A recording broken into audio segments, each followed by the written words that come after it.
Salut à tous et bienvenue sur aviexpress.com. Aujourd'hui, on va tester le Dibea D960 et vous voyez, il y a tous ces petits frères et sœurs, ces copains autour de moi. Ça doit être le 15e aspirateur robot que je teste et c'est pas la première fois que j'ai affaire à cette marque-là, Dibea. J'ai déjà un très bon a priori dessus puisque j'ai ici leur balai électrique donc, que vous trouverez chez Gearbest. Alors idem pour mes aspirateurs robots, la plupart viennent de chez gearbest.com. Donc si vous ne les connaissez pas, allez faire un tour sur leur site, vous verrez. Déjà en termes de prix, c'est top. Et puis moi je leur fais confiance, donc du coup c'est vrai que je me fournis beaucoup chez eux. Ils viennent pas tous là-bas, je crois qu'il y en a deux de chez Amazon aux extrémités, les Proscenic. Sinon le reste c'est du Gearbest. Et là vous avez donc le balai que j'avais testé et comparé par rapport au Dyson. Ça va pas être l'objet de la vidéo d'aujourd'hui, je vous en parle juste 30 secondes. C'était pas juste de le comparer au Dyson, mais c'est très intéressant à voir aussi. Je vous conseille d'aller jeter un petit coup d'œil à la vidéo. C'est tout sauf cosmétique comme balai. Nous, on a beau être équipé de plein d'aspirateurs robots pour les nettoyages ponctuels, on a commencé à s'habituer très largement à ce balai et il est plutôt sympa.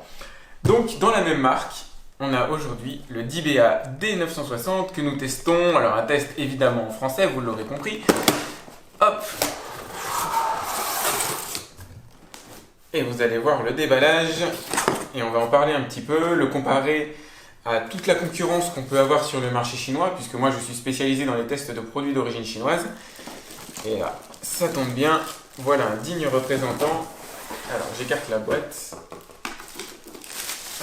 C'est vraiment son tout premier déballage, je ne l'ai pas vu avant. Le voilà dans son jus.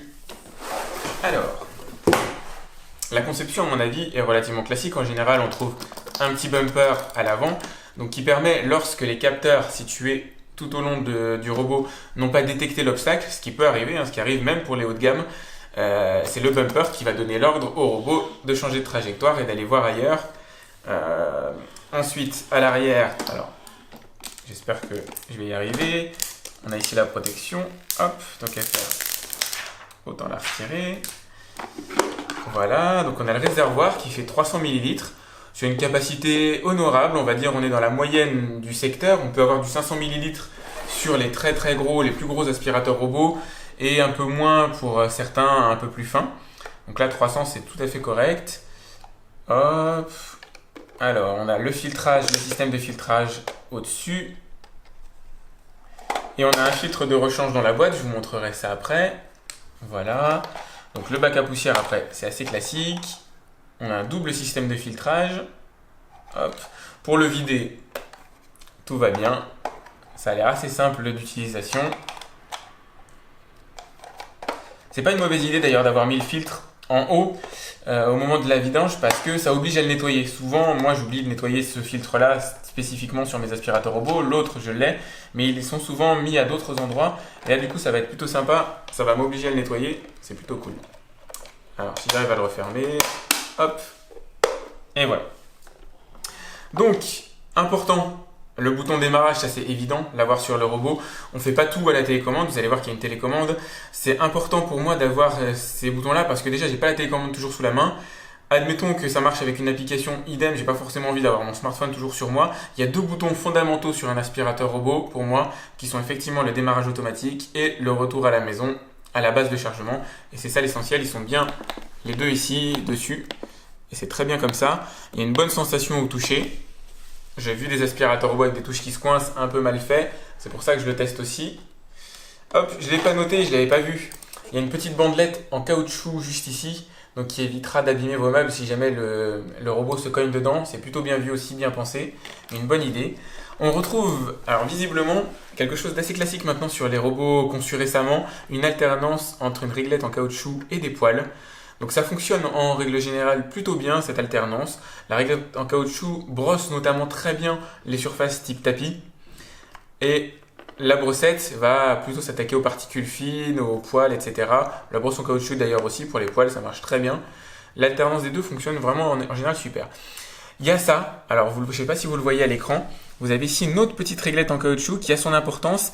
Elle va être au plus près du sol.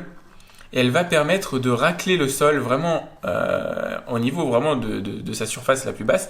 Et lorsque l'aspirateur robot avance, s'assurer que même si les saletés passent à travers la brosse, cette petite réglette va venir les retenir, va venir s'assurer qu'elles ne passent pas tout simplement dans le fil de l'aspirateur et restent derrière, et donne une seconde chance à la saleté d'être aspirée.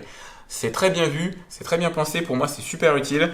Je suis assez content en général quand les aspirateurs robots ont ce système-là. Ça mange pas de pain, ça paye pas de mine comme on dit, mais c'est plutôt bien vu. Alors, visiblement on peut le retirer, ça permet de le nettoyer. Alors je sais pas encore comment, hein. Voilà, c'est assez classique, il suffit de le lever. Voilà, c'est uniquement pour nettoyer parce que souvent les cheveux se prennent dans les systèmes de roulement. Là, il n'y a qu'à enlever les cheveux. Je sais comment ça fonctionne à la longue, c'est plutôt cool. 2 roues crantées, assez classique. Visiblement, le système de suspension est le même que sur les autres aspirateurs robots de la concurrence. Pour moi, il n'y a rien de nouveau à ce niveau-là. Ici, 2 brosses rotatives, les brossettes rotatives, donc qu'on va trouver à l'intérieur du package ici. Et comme c'est l'habitude, il y en a plusieurs. Donc il y en a 2, bien sûr, pour le nettoyage. Là, le premier nettoyage que vous allez faire, enfin les premiers, et 2 de rechange. Et ça, c'est plutôt bien vu aussi. Même si personnellement, je crois que j'ai jamais changé. Alors il y en a que j'utilise depuis très longtemps chez moi. J'ai encore jamais fait de changement. Alors à la longue, ça s'abîme, ça s'use, mais ça fonctionne quand même. C'est toujours bien en tout cas d'en avoir 4, ma foi, c'est bien vu. Donc le système de fonctionnement, alors ici, il n'y a pas l'air d'y avoir de droite-gauche. Donc visiblement, on peut mettre ce qu'on veut. Il suffit de le clipser comme ça. C'est ultra simple. Et voilà, le robot est prêt à ce niveau-là. À l'avant, ici, vous allez trouver les capteurs de détection de vide. Donc je vais faire un test. Vous allez voir, moi mes tests sont assez costauds. Il va devoir avaler énormément de choses. Il va passer sur des obstacles, des tapis, enfin... Bref, plein de choses. Je vais le mettre d'ailleurs sur une table et on va voir s'il détecte le vide et ça m'arrangerait qu'il ne tombe pas. Donc on a les 2 détecteurs ici. Donc il y en a 2, ça dépend des robots. Des fois il y en a 4. On en trouve aussi sur les angles là. Maintenant, comme c'est pas un aspirateur en rond, et ça on va en parler, peut-être que 2 suffisent. C'est très bien, on va le tester. De toute façon, si jamais il tombe de la table, vous le saurez, hein, je vous le dirai, puisque je pourrai plus continuer mes tests, à mon avis, il sera cassé. Hop, vous avez ici la roulette avant, la roue avant, entre guillemets, rotative comme sur tous les aspirateurs robots. Ici, les 2... je sais pas qu'on appelle ça, les 2 broches qui permettent de recharger l'aspirateur. Donc quand il arrive sur sa base, c'est là-dessus que les connecteurs vont se positionner automatiquement. Et enfin, la dernière chose importante, en tout cas, j'attends de voir ce que ça donne, c'est le premier aspirateur robot en D que je teste. Donc il a une forme de D. Hop, un D, la lettre, hein, au sens de la lettre. Alors, qu'est-ce que ça apporte? A priori, ce serait une meilleure gestion des angles de la pièce, donc un nettoyage plus précis des angles qu'on a dans la pièce, et ça c'est super important. N'achetez pas d'aspirateur robot, ça c'est vraiment un conseil à suivre, qui ne nettoie pas les angles. Renseignez-vous toujours à ce niveau-là, parce que les angles chez nous, chez vous, c'est des endroits qui sont vraiment super sales en général. Il y a plein de choses qui se mettent, et là du coup ça va être plutôt cool qu'il nettoie les angles. C'est tant mieux. Hop, est-ce que je peux le rentrer? Voilà, ça rééquilibre le petit père. Dans le carton, on va trouver aussi la base de rechargement. C'est un robot qui va aller se charger automatiquement, évidemment. Alors normalement, j'imagine, je ne l'ai pas encore testé, ça se recharge en général, ce genre de robot, quand la batterie commence à se vider. On a une batterie de 2600 mAh, ce qui va lui assurer à peu près 2 heures d'autonomie. 2 heures d'autonomie sur ce genre de robot, c'est une capacité de nettoyage assez costaud. Vous avez plus de 100 mètres carrés au sol de disponible, c'est sans problème en général pour ce genre de robots qui ont un système de déplacement aléatoire. Mais encore une fois, on va le voir, je vais vous montrer tout ça dans des tests assez poussés. Ici, une très bonne nouvelle. Alors, très bonne nouvelle, ça ne vous change pas une vie, mais c'est quand même plutôt cool quand ça se passe comme ça. Vous avez une prise électrique française. C'est tout bête, hein, mais ça vous évite d'acheter un adaptateur. Alors, c'est des robots qui fonctionnent sur du 220 volts, je vous rassure. En Chine, on fonctionne sur du 220 volts. Donc, quel que soit le produit que vous achetez d'origine chinoise, ça marchera en France. C'est juste que souvent, on a ici les 2 petites pins, les 2 broches qui peuvent être chinoises. Là, pour le coup, on est sur du français. C'est tant mieux, ça nous évite un achat supplémentaire. Ici, on a un deuxième bac, cette fois-ci avec une lingette. Donc, tant mieux, c'est plutôt cool. Et la capacité de mettre de l'eau dedans avec par exemple du nettoyant, du monsieur propre, etc. C'est donc un aspirateur robot laveur de sol, et ça c'est super important de le mentionner parce qu'aujourd'hui la concurrence se fait beaucoup sur ce genre de système. Ça va être intéressant de voir comment il fonctionne, sa capacité de nettoyage aussi, c'est pas miraculeux, hein. De toute façon il n'y a aucun aspirateur robot qui est miraculeux à ce niveau-là, mais c'est des petits plus qui permettent notamment d'arracher du sol les particules fines que ne peut pas prendre une brosse rotative. Vraiment les choses, les poussières extrêmement fines qui peuvent coller au sol, que vous aurez uniquement si vous frottez votre doigt sur le sol. Ça va permettre de les capturer et c'est plutôt cool. Et parfois, même en insistant un peu, ça permet de nettoyer certaines tâches. Donc ça va être très intéressant à voir aussi. La lingette est assez courte sur pattes. C'est pas la plus grande surface que j'ai vue jusqu'ici. On verra si ça fonctionne bien. Il y en a une deuxième de rechange. C'est plutôt chouette aussi, c'est bienvenu. Ici, vous avez une brosse de nettoyage pour le filtre qui se trouve à l'intérieur bah voilà, je vais vous montrer le filtre. Hop, le deuxième de rechange. Ok, c'est tout bête. En ce qui me concerne, je me prends pas la tête. Je me contente de le taper contre un rebord de mur chez moi à l'extérieur évidemment pour nettoyer. Un petit guide de démarrage qui a le bon goût d'être en anglais. Ça c'est super, mais normalement c'est pas utile. Sur ce genre d'aspirateur, c'est tellement simple à utiliser, mis à part peut-être la programmation, qu'il n'y a pas besoin de guide. Une télécommande, un peu grossière, un peu basique visiblement, mais pareil, je vais vous la décortiquer. On va retrouver des boutons importants. Donc ici, le réglage d'abord de l'horloge, c'est la première chose à faire. Régler l'heure à laquelle on est pour pouvoir choisir par exemple de déclencher le robot à une heure précise. Je la démarrerai après la télécommande, je vous mettrai les piles et tout, on fera peut-être un passage dessus. Et vous allez pouvoir régler une heure dans la journée à laquelle il va se déclencher systématiquement. Par exemple, si vous travaillez, je sais pas, vous pouvez dire à 11h du matin, je suis plus à la maison, je veux que l'aspirateur se déclenche tous les jours à 11h du matin. Et ça va être assez facile à régler avec cette touche-là. Normalement, j'espère que ça fonctionne, vous allez pouvoir le diriger aussi à la main, c'est super pour les enfants, faut y penser, c'est tout bête, mais je vous montrerai aussi après. Ça permet, pour eux, c'est un petit peu comme une voiture télécommandée, c'est super cool de pouvoir nettoyer. Ici, vous avez le nettoyage circulaire. Bon, là, bien sûr, vous avez l'allumage et extinction et le retour à la maison. C'est un peu dommage, il n'y a pas de bouton spécialisé dans le nettoyage des plaintes de votre maison. Ça aurait été plutôt cool. Pour le reste, la télécommande est complète. On verra si elle fonctionne bien. Pas trop de surprises normalement. Et voilà, c'est fini pour le déballage. Maintenant, c'est parti pour les tests. Restez sur la chaîne, vous allez voir, il y a vraiment des trucs super. Je fais des tests ultra complets. Vous allez apprécier.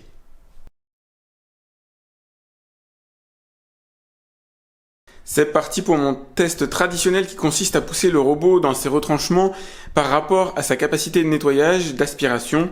Donc j'ai mis sur le sol énormément de choses que vous n'avez pas forcément chez vous, mais qui vont permettre d'évaluer un petit peu sa capacité. Alors, il pourra pas tout aspirer d'un coup, il pourra peut-être pas tout prendre d'ailleurs, je vais vous montrer ce que j'ai mis sur le sol. Alors ici, il y a des poils de chien sur la gauche. On a des moutons assez costauds aussi, des résidus d'autres aspirateurs robots que j'ai collectés et placés sur le sol. Voilà, des poussières, des petites particules qu'on trouve, etc. Assez classiquement. Ici, on a de la terre pour former le E de Avis Express. Donc vous avez remarqué, j'ai écrit mon nom, voilà. Ici, des résidus de poussière. Ici, on a du sucre pour illustrer un petit peu les particules un peu plus fines, en tout cas plus difficiles à déloger du sol, qui vont nécessiter de la puissance d'aspiration. Ici, alors c'est quasi impossible à aspirer, mais j'ai quand même mis un petit bâton de glace dessus. On va voir comment il réagit. À côté, on a des miettes de gâteau avec des calibres différents. Donc j'ai pas dépassé une taille d'1 centimètre puisque la bouche de l'aspirateur, la bouche aspirante à l'intérieur de l'aspirateur doit faire à peu près 1 centimètre de diamètre. Ça servait à rien de mettre plus. Et on va voir comment il s'en sort tout de suite. C'est parti pour le test. Là, je le lance avec la télécommande. Je vais le manipuler comme ça. Ce sera plus simple. Ça lui évitera d'aller se balader dans toute la pièce, ce qui serait un peu inutile.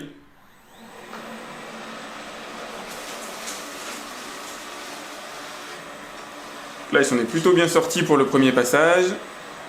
Je le fais tourner un peu. Hop. Je vais le faire repasser une deuxième fois ici. Et on voit qu'en 2 passages, il a déjà quand même aspiré beaucoup de choses, notamment au niveau des particules des morceaux de sucre, des petits grains de sucre. Et c'est plutôt bon signe, parce que c'est pas si simple que ça à attraper. J'en fais un petit 3e pour le fun, et on va déjà débriefer, voir un peu ce que ça a donné. Après, je lui laisserai aspirer le reste.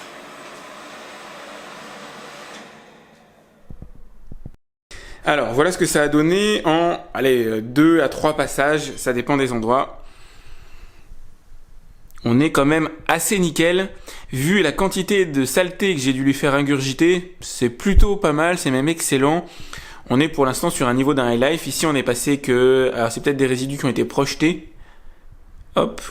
Il n'est pas censé tout avaler non plus. J'ai aucun de mes aspirateurs robots qui réussit à 100% ce test-là, même les plus haut de gamme à 100 € comme le Roborock, à 500 € comme le Roborock S50. Et là, je vais aller vider le bac pour aspirer le reste parce qu'à mon avis, il doit déjà être blindé. J'en profite pour vous montrer le bac. J'ai pas triché, il a bien aspiré le bâton, je l'avais même pas vu.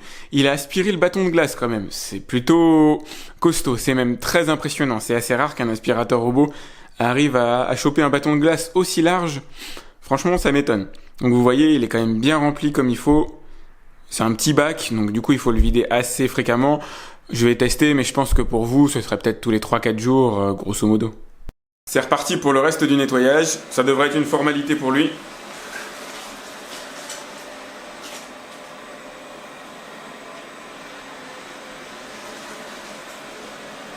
Vous voyez qu'en 2 passages, même des particules vraiment fines comme des miettes de gâteau, encore plus fines que du sucre, il arrive quand même à les déloger du sol. C'est plutôt impressionnant.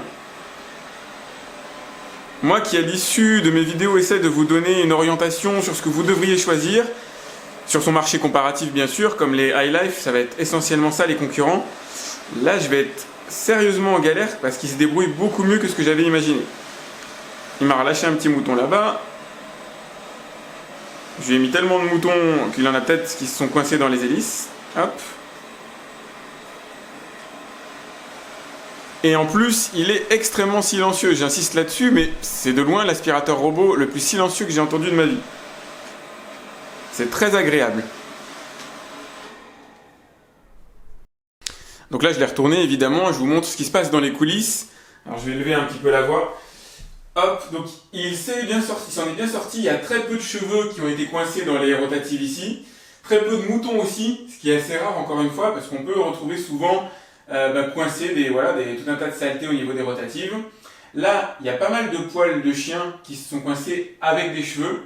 C'est relativement normal aussi jusqu'ici. Il fait pas de miracle, il n'est pas en mesure de découper les cheveux et de les réaspirer ensuite. Ils finissent par s'enrouler autour de la brosse. Et pour la nettoyer, alors soit vous arrachez les cheveux avec le doigt comme ça, à l'arrache, si je peux dire. Sinon, vous pouvez toujours sortir la brosse, voilà, tout bêtement, et puis la nettoyer comme ça, enfin, voilà. C'est pas très compliqué. Hop, à repositionner. D'abord ce côté-là, ensuite celui-là. Si j'y arrive, et voilà. Bon, je fais ça un peu à l'arrache, mais ça marche quand même.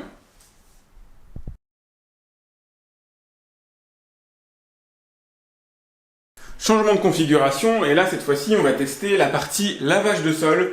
Donc pour ce faire, il y a la petite lingette, le bac ici qui est divisé en 2 compartiments. Donc un que vous allez alimenter avec de l'eau, qui apparemment dispose aussi d'un système de rétention d'eau qui ne fait descendre l'eau sur la serpillière que quand l'aspirateur est en mouvement. Donc ça va être assez intéressant à tester, parce que si jamais vous partez, vous vous absentez de chez vous et que l'aspirateur se coince, un mauvais aspirateur, en tout cas un moins bon, va continuer à diffuser de l'eau sur la serpillière et du coup sur votre sol. Si vous avez un parquet, un véritable parquet, on va dire pas vitrifié, ça peut engendrer quelques petits dégâts. En tout cas, c'est pas idéal pour votre parquet.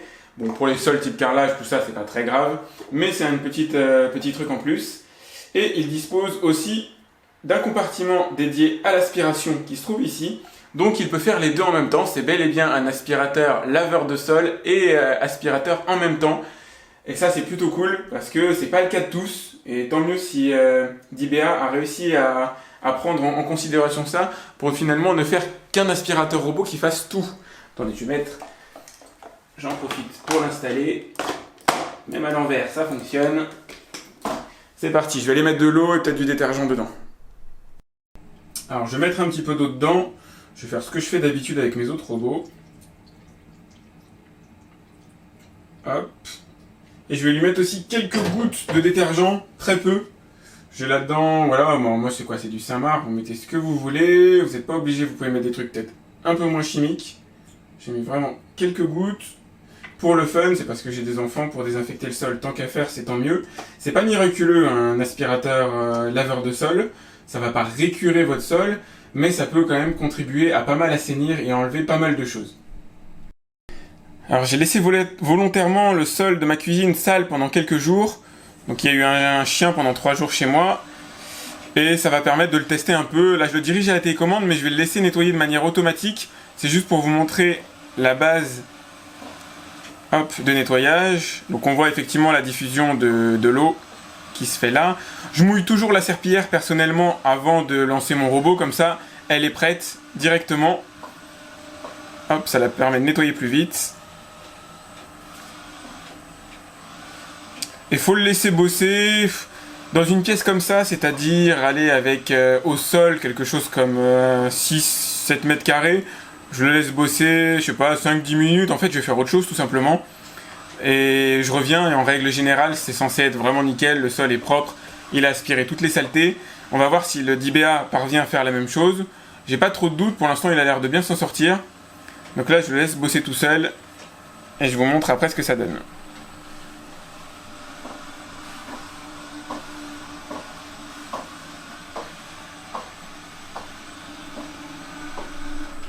Voilà, ça fait 10 minutes que je le laisse nettoyer dans la cuisine. Donc déjà, on va commencer par regarder si il diffuse toujours de l'eau sur la serpillière. Est-ce qu'il y a des manques? Alors, on sent qu'il y a un léger manque de diffusion d'eau. Alors c'est léger, hein, vous voyez bien la trace. J'essaie de le faire passer à un endroit où il n'y a pas de trace. Voilà. Donc il y a bien une belle trace d'eau qui est faite, mais elle n'est pas totalement égale non plus. Le débit pourrait être un peu augmenté. Je vais voir si ça se fait à la main. Peut-être qu'il y a un réglage à faire sur le bac. En tout cas, pour le reste, ma cuisine a l'air plutôt en bon état. Je vais aller vérifier ça. Alors, il n'a pas fait de miracle, mais le résultat est tout à fait honorable, assez conforme à ce à quoi je m'attendais. Donc, on a un sol qui est maintenant assez vierge de traces, par exemple de pattes de chien comme je pouvais les avoir, de petites traînées de ce type-là. Il n'y a pas de résidus d'eau aussi, c'est plutôt cool. Donc la diffusion d'eau est vraiment maîtrisée, on l'a vu tout à l'heure, elle est assez légère. Donc du coup, le temps de séchage est rapide. Ce que j'ai remarqué en négatif, des petites zones, hop, comme ici. Voilà, on a des petits paquets de saleté qui se sont formés au sol. En fait, c'est un agglomérat lié au fait qu'il n'a pas aspiré en même temps qu'il nettoyait. En tout cas, il y a des résidus qui se sont humidifiés, des saletés, des poussières, des machins, et qui du coup s'agglomèrent un petit peu comme ça. Donc on en croise de temps en temps. Donc du coup, il va sûrement falloir un deuxième passage au niveau aspiration pour finir le travail. Mais on va dire le global, c'était vraiment sale. Je l'ai un peu maltraité, j'avoue. C'est plutôt honorable. Il s'en est bien sorti. Voilà à quoi ressemble la lingette après nettoyage. Donc c'est uniquement ma cuisine, donc une petite surface. Elle a quand même bien foncé sur ces zones-là qui sont les premières atteintes par les saletés, c'est assez logique. Elle est bien humidifiée sur l'ensemble, donc c'est plutôt cool. Je vais pouvoir la laver à la machine, ce que je fais habituellement. Moi je me gêne pas, je mets 40 degrés, 40 minutes en cycle court, et puis ça nettoie très bien. Vous pouvez le faire à la main, en le frottant comme ça, les bords l'un contre l'autre, ça se nettoie très très vite, en général, ces lingettes-là. Et puis là, je vais surtout aller lui faire le reste de la maison, en tout cas du salon, etc., une partie, et voir aussi comment il se comporte sur le parquet. Il a fait plutôt du bon travail dans mon salon sur le parquet, il n'y a pas vraiment de traces au sol. C'est difficile à vous le montrer, mais globalement, franchement, c'est plutôt bien fait. Donc par contre, j'ai remarqué qu'il aspire pas en même temps qu'il lave. Enfin, il n'y a pas de bruit, il n'y a tout simplement pas de bruit. La rotative tourne bien, donc il va quand même aller prendre les saletés qui se trouvent sur le sol, voilà. Mais on n'entend plus de bruit d'aspiration. Et ça, c'est assez étonnant. C'est peut-être pour ça qu'on trouve des résidus collés, humidifiés sur le sol. Parce que, je sais pas pourquoi, l'aspiration ne se fait pas, ou en tout cas est fortement diminuée, déjà qu'elle devait pas être puissante avant. Donc je vais continuer mes tests et je vous dirai enfin en conclusion, voir si il se débrouille bien tout simplement en aspiration en même temps qu'il lave le sol. Parce que jusque là, on n'est pas au top du top. Là, je vais vous laisser regarder un peu son mode de déplacement en accéléré. Donc vous allez voir qu'il y a des obstacles qu'il détecte facilement et d'autres moins. C'est un déplacement entre guillemets aléatoire, c'est-à-dire qu'il va aller de mur en mur, d'obstacle en obstacle, rebondir dessus entre guillemets et changer sa trajectoire. Vous allez voir avec le premier là-bas. Donc il l'a bien détecté en avance et il n'a pas cogné dessus. Le coin non plus. Voilà. Alors il y a du câblage et les câblages c'est la bête noire de tous les aspirateurs robots ainsi que les chaussettes, etc. Donc il va continuer son petit chemin, tranquille. Je vous laisse observer. J'ai mis un tapis au milieu aussi pour que vous puissiez voir de quelle manière il le monte, entre guillemets. C'est-à-dire, il va vraiment passer par-dessus. Normalement, il n'y a aucun souci là-dessus. J'ai des petites franges sur le tapis aussi. Ça peut toujours faire office de test. Il n'y a aucune raison que les brossettes rotatives se prennent dedans. Et normalement, il est programmé aussi pour automatiquement longer les plinthes de temps en temps, les bordures, et du coup nettoyer finalement toutes les zones importantes dans lesquelles viennent se déposer les saletés, surtout le long des murs, voilà, essentiellement les plinthes murales. Je vous laisse profiter un peu du robot.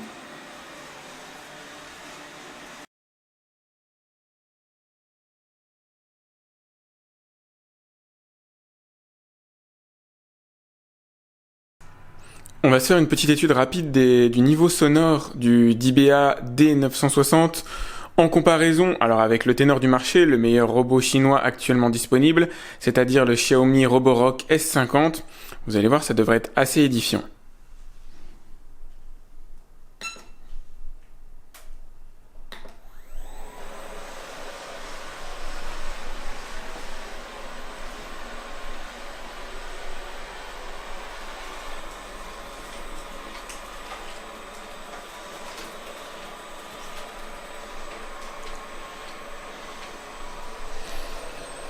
Donc là, je suis à 1 mètre de lui. Donc quand on est vraiment tout à côté, on est à 60 décibels. Et à 1 mètre, on tombe à 52. Je vais l'éteindre.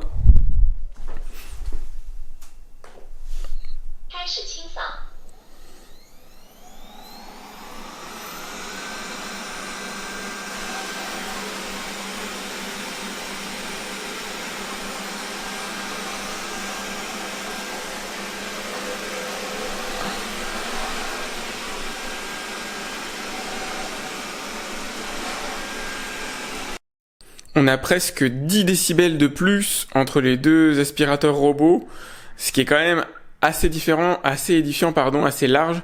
Je vais en prendre un autre encore pour exemple. Alors là, j'ai le Proscenic 790T qui est mon deuxième aspirateur robot préféré.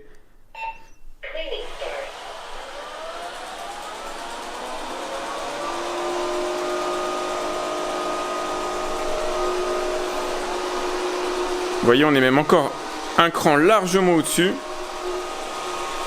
Là, on a 12 décibels de plus.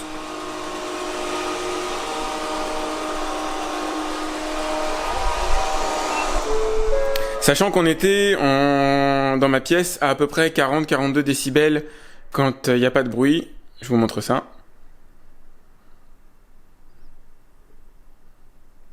Donc dans ces eaux-là, il y a 10 décibels de plus que le bruit ambiant pour le DBA D960 et les autres sont quasiment à 20 de plus. C'est dire la marge finalement qu'il y a entre les deux, c'est presque un rapport de multiplication par 2 qu'on a en termes de bruit pour les autres aspirateurs robots par rapport au DBA. Quand je vous dis que c'est un silencieux, c'est pas un 20 mots. On est vraiment au top du top de ce que j'ai pu voir aujourd'hui au niveau des aspirateurs robots en matière de silence et pourtant il reste quand même efficace. C'est plutôt sympa. Alors, me voilà au terme de ce test du DBA D960. Il est bien né clairement. Je suis assez étonné en fait d'une maturité pareille sur une marque qui produit son premier aspirateur robot. On est en concurrence évidente avec les iLife. Alors, donc en matière de détection d'obstacles, il fait aussi bien qu'un aspirateur, on va dire, classique, avec ses détecteurs à l'avant, détecteur de vide en dessous, donc il ne tombera pas dans les escaliers, impeccable. Il a une brosse rotative alternant poids de caoutchouc qui fonctionne très bien. Tout ça, c'est des technologies qui ont déjà été étraînées par les concurrents. Il a 2 brossettes rotatives, ce qui l'avantage aussi en termes d'efficacité de nettoyage, puisqu'il ratisse plus large pour ramener les saletés vers le centre. Tout ça, c'est vraiment très bien. Il a un réservoir dans la moyenne. Il est assez fin. Il est plus fin que, on va dire, les gros aspirateurs ténor du marché. Ce qui est plutôt bien aussi pour passer sous vos meubles.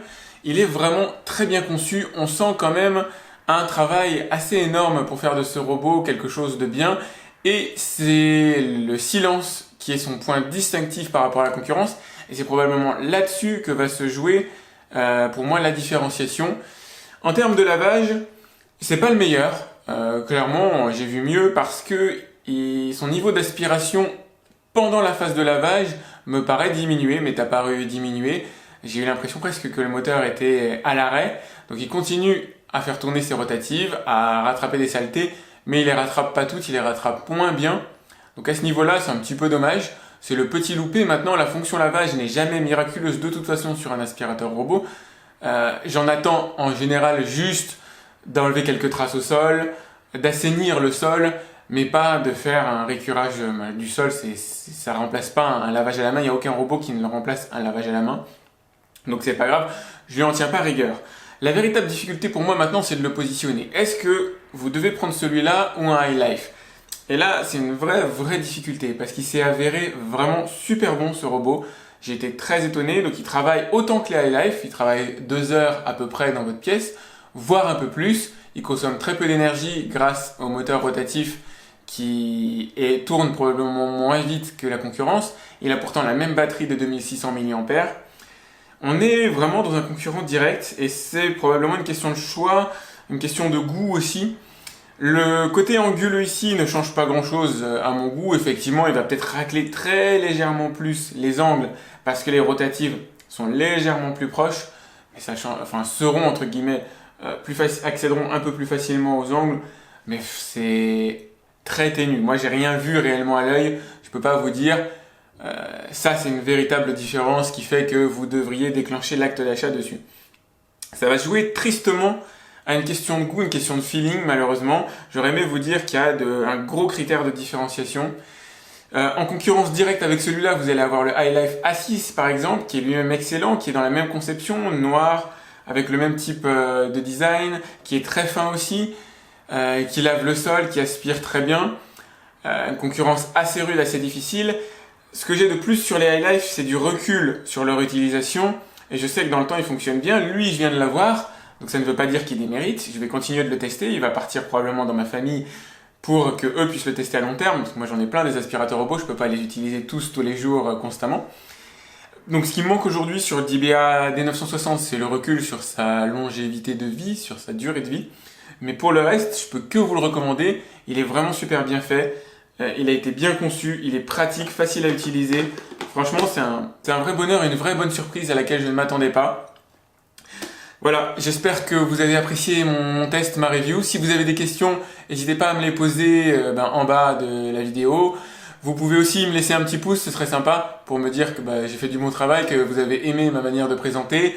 Vous abonner à ma chaîne, j'ai encore beaucoup de choses à tester, des aspirateurs robots, des trottinettes électriques, des téléphones, enfin tout un tas de choses qui viennent de Chine et qui sont très intéressantes peut-être pour vous en matière soit de nouvel équipement, soit de remplacement de ce que vous avez actuellement par un produit d'une marque chinoise que vous ne connaissez pas. À un moment donné, il faut aussi commencer à faire confiance. Moi, je ne suis pas là pour vous donner confiance. J'achète des produits dans lesquels j'ai confiance, de par les commentaires que je vois sur Internet ou parce que j'ai un feeling avec eux particulier ou que j'ai envie de les tester. Et j'essaie de vous dire s'ils sont bien, pas bien, adaptés au marché français, etc. Voilà. En tout cas, en toute honnêteté, j'essaie de vous faire des tests et maintenant je commence à avoir un peu plus de bouteilles et de points de comparaison qui me permettent de faire, comme pour le DBA D960, des comparaisons intéressantes avec d'autres aspirateurs robots et de vous donner un avis un peu plus fondé. Donc n'hésitez pas aussi à aller voir sur mon blog le test écrit. Je vous ai mis le lien pour l'acheter dans la description. Donc moi je les achète sur gearbest.com.